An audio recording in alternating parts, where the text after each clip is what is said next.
José Mourinho has always been a man of cycles, and now another one is complete. Nearly a quarter of a century after his first spell at Benfica, the special one is returning to the club where it all began. Back in 2000, he was just starting out, a rookie coach with raw talent and an uncompromising personality. 10 matches in charge, 5 wins, 3 draws, and 2 losses. Hardly a record to etch into history. But his time ended not because of results, but politics. A new club president came in and wanted his own man, and Mourinho was cast aside before he ever had the chance to build something. Now 25 years and countless trophies later, he returns to Lisbon not as a hopeful apprentice, but as a global legend. The agreement is verbal but solid, running until 2027. Fabrizio Romano has already dropped his famous "Here we go," which in today's football world means the deal is essentially sealed. By the time you're watching this, the announcement may already have been made. Benfica needed something big after their humiliating Champions League defeat to Qarabağ, a shock loss that cost Bruno Lage his job. The fans were restless. The board needed a figure who could bring back belief, and Mourinho was the obvious choice. His charisma, his knack for commanding a dressing room, his ability to turn every fixture into a spectacle, few managers in history can match it, and there's an almost poetic twist to the timing. Just weeks ago, Mourinho was sacked by Fenerbahce, less than 3 weeks before agreeing with Benfica. His dismissal wasn't about results, but about politics and frustration. He accused the Turkish board of failing him in the transfer market, demanded reinforcements that never came, and then saw his team dumped out of Champions League qualification by none other than Benfica. Within a month, he found himself in Lisbon, ready to take charge of the very team that sent him packing. Football writes stories that even Hollywood would struggle to script. The stakes are enormous. His debut on the Benfica touchline is set for September 30th against Chelsea in the Champions League, a return to Stamford Bridge, the stadium where he built an empire in the mid-2000s and changed the face of English football. All eyes will be on him. Critics will say he's past his peak, pointing out that his last major triumph was the Conference League with Roma in 2022. But anyone who dismisses Mourinho forgets the intangible magic he brings. He thrives on cup nights, thrives on the pressure of knockout ties, thrives on creating an aura around his team that transforms players and terrifies opponents. Benfica have taken a gamble, but it's one backed by history. Mourinho, like no other, knows how to create theater on the sidelines. From one legend to another, Lionel Messi has finally ended speculation about his future. For months, whispers followed him.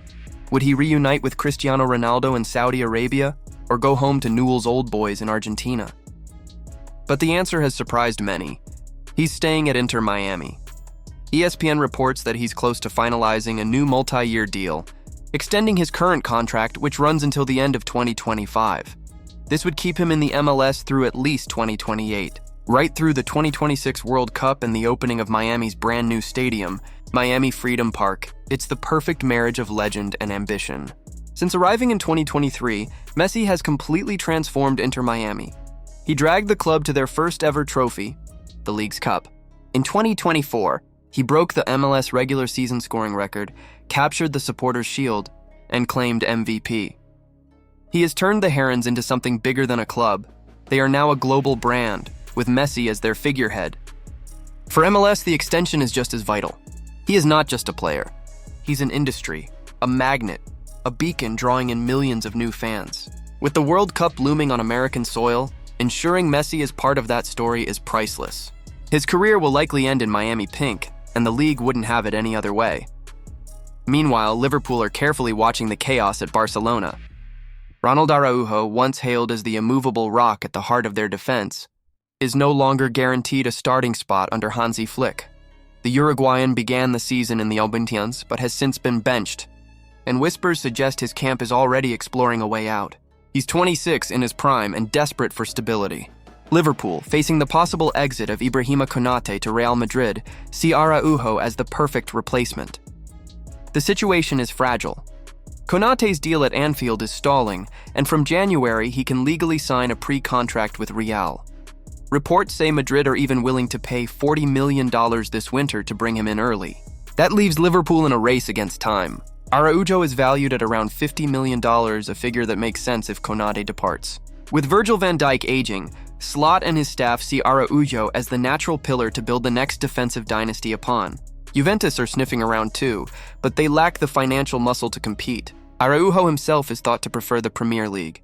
If Konate leaves, the dominoes will fall quickly, and Anfield looks like the most likely landing spot for the Uruguayan powerhouse.